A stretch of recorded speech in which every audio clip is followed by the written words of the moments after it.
नमस्कार साथियों कैसे हो। उम्मीद है आप सब लोग सही होंगे। दोस्तों आज मैं 4 बड़ी खबरें लेके आया हूँ। या साथियों, अगर आप एक पेंशनर हैं तो इस वीडियो को पूरा देखिएगा। इसके साथ ही हमारे चैनल द फाइनेंशियल हेल्पर को सपोर्ट कीजिएगा, सब्सक्राइब कीजिएगा। देखिएगा साथियों, यहाँ पर मैं सिर्फ पेंशनरों के मुद्दे उठाता हूँ।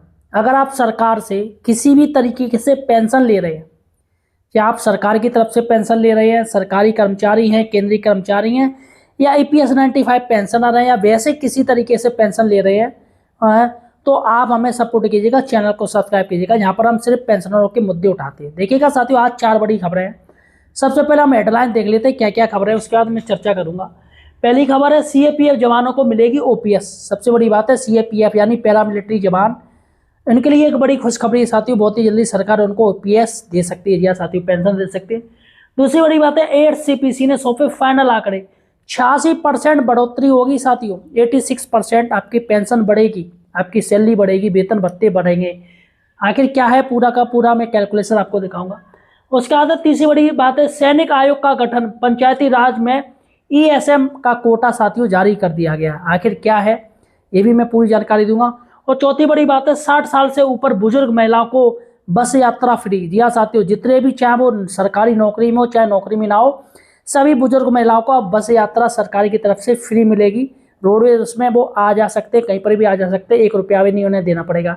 तो ये 4 बड़ी खबरें साथियों, इसलिए हमें सपोर्ट कीजिएगा, चैनल को सब्सक्राइब कीजिएगा। चलेगा साथियों, सबसे पहले हम चलते हैं, अपनी पहली बड़ी खबर है वो है सीएपीएफ जवानों को मिलेगी पेंशन। देखिएगा साथियों, पैरामिलिट्री जवान कई सालों से ये कह रहे हैं कि भाई हम भी आर्मी की तरह कार्य करते तो हमें भी ओपीएस दिया जाए, लेकिन सरकार साथियों नकारती रही है। जबकि दिल्ली हाईकोर्ट ने आदेश दे दिया है कि पैरामिलिट्री जवानों को, सीएपीएफ जवानों को भी पेंशन मिले, अभी चूंकि इनका सुप्रीम कोर्ट में केस चल रहा है।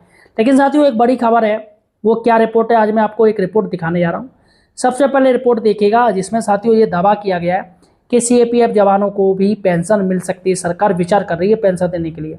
सबसे पहले इस रिपोर्ट को देखिएगा, एक न्यूज़पेपर की कटिंग है साथियों। सबसे पहले ये देखिएगा, पैरामिलिट्री जवानों को ओपीएस से वंचित क्यों रखा जा रहा है, क्यों जो ओपीएस जो है सैनिकों को क्यों नहीं दी जा रही है।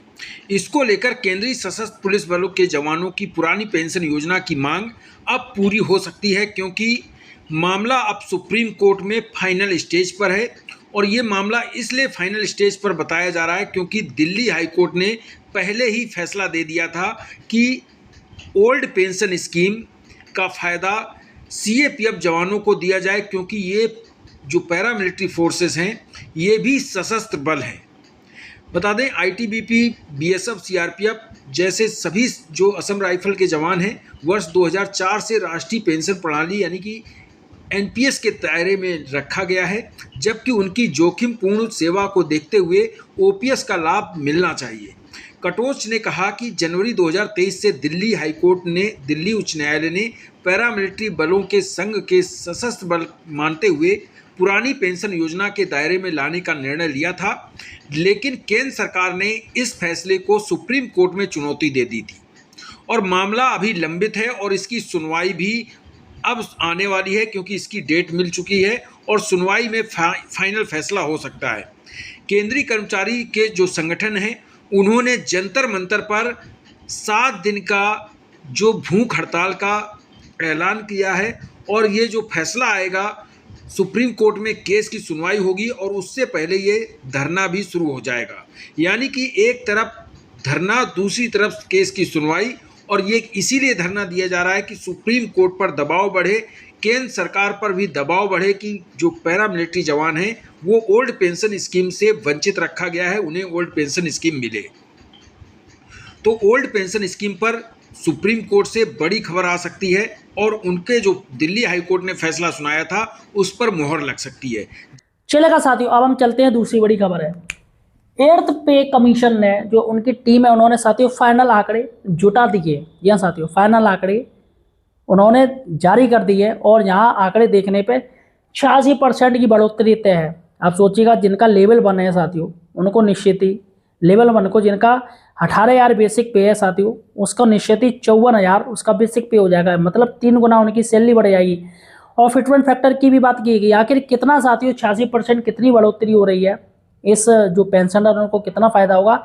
सबसे पहले मैं एक रिपोर्ट आपको दिखाने जा रहा हूँ, आप रिपोर्ट देखिएगा। बाकायदा मैं कैलकुलेशन करके आपको बताऊँगा कितनी आपकी जो पे है बेसिक पे बढ़ जाएगी और कितनी आपको पेंशन मिलेगी, इसलिए इस वीडियो को पूरा देखिएगा, रिपोर्ट देखिएगा। सबसे पहले रक्षा संघ ने यानी डिफेंस एम्प्लॉय संगठन ने जो प्रस्ताव दिया था उसकी मोहर लगाई है MOPSI ने। और ये MOPSI कौन है, तो इस जो रिपोर्ट आई है MOPSI की, उन्होंने आयोग को अपनी रिपोर्ट सौंपी है जिसमें न्यूनतम वेतन 72,000 रुपये की जो रक्षा कर्मचारी संघों ने मांग की है उस पर मोहर लगती हुई नजर आ रही है। फिट एंड फैक्टर 4 गुना बढ़ाने की मांग की थी रक्षा संघ ने, और ये प्रस्ताव जो दिया गया था उस पर मोहर लगाई है MOPSI ने। उसमें कहा गया है, इस रिपोर्ट में जो कहा गया था कि जो मांग की गई थी 8वें वेतन आयोग में रक्षा कर्मचारी संघ ने सुरक्षा मजदूर BPS ने केंद्रीय वेतन आयोग से जो मांग रखी है कि 72,000 न्यूनतम सैलरी की जाए, साथ में बेसिक जो है 72,000 के साथ में फिट एंड फैक्टर जो है वो 4 गुना यानी कि 4 का मल्टीप्लाई करके दिया जाए। BPS के प्रस्ताव में 3 चरणों में एक सूत्री इस्तेमाल किया जाए, यानी कि एक सूत्री फार्मूला लगाया जाए और 3 चरणों में इस फार्मूले को जो संसाधन है, इस समय जो संसाधन है, जो आवश्यकताएं हैं एक परिवार को खर्च के लिए, वो मिलना चाहिए। तो देखिएगा साथियों, रियलिटी ये है कि इनको सबसे ज़्यादा से ज़्यादा पेंशनर का पेंशन बढ़नी चाहिए, ज़्यादा से ज़्यादा बढ़नी चाहिए और कम्यूटेशन पीरियड भी कम करना चाहिए। ये तमाम मांगे पेंशनर की एडिशनल पेंशन मिलनी चाहिए, है ना, और टैक्स से राहत मिलनी चाहिए, HRA मिलना चाहिए। ये पेंशनरों की तमाम मांगे हैं जो सरकार को माननी चाहिए। चलेगा साथियों, चौथी बड़ी बात है सैनिक आयोग का गठन और पंचायती राज में ESM कोटा लागू हो गया है। जी हाँ साथियों, आखिर क्या खबर है, सबसे पहले आप ये पूरी खबर देखिएगा, रिपोर्ट देखिएगा। पूर्व सैनिकों ने पंचायती राज संस्थानों में आरक्षण की मांग की है और सैनिक आयोग के गठन की भी मांग की है। बता दें, मंडी जिले के जो स्थित पूर्व सैनिक हैं संगठनों ने JCOR की संयुक्त मोर्चा ने हिमाचल प्रदेश में पंचायती राज संस्थाओं और शहरी स्थानों पर निकायों में पूर्व सैनिकों के लिए कोटे की मांग की है, साथ में सैनिक आयोग गठन की भी मांग की है।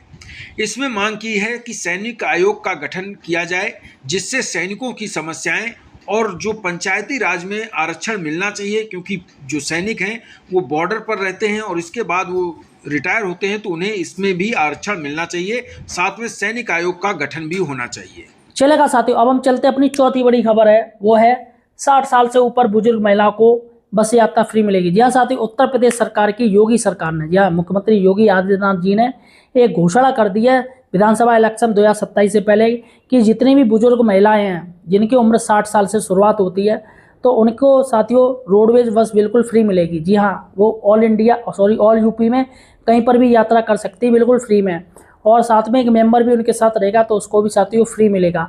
सबसे बड़ी बात है कि यहाँ पर जो सरकार है वो उनको पता है कि 2027 में इलेक्शन है, विधानसभा चुनाव है, तो ऐसे में योगी सरकार ने एक मास्टर स्ट्रोक चलाया है। सबसे बड़ी बात है कि आपके पास अगर आधार कार्ड है, सिर्फ आधार कार्ड के बेस पे आपकी एज कैलकुलेशन कर ली जाएगी, तो आधार कार्ड आपके पास होना चाहिए जिसमें आपकी उम्र अगर 60 साल हो रही हो तो आप रोडवेज उसमें बिल्कुल फ्री यात्रा कर सकते हैं। फिलहाल साथियों अभी सरकार की तरफ से मौखिक आदेश हुआ है और बहुत ही जल्दी साथियों इसका एक पूरा का पूरा आदेश जारी कर दिया जाएगा, डॉक्यूमेंटली आदेश हो जाएगा, अधिकारियों द्वारा आदेश हो जाएगा। तो फिलहाल साथियों ये 4 बड़ी खबरें थी जो कि मैंने आपको बता दी। और आप मुझे किस राज्य से देख रहे हो ये मुझे कमेंट सेक्शन में जरूर बताइएगा, या आपकी कोई प्रॉब्लम है पेंशन से रिलेटेड तो आप मुझे कमेंट करके बता सकते हो। मैं अपने नेक्स्ट वीडियो में आपकी पेंशन का जो मुद्दा है वो अपने चैनल पर उठाऊंगा। धन्यवाद साथियों।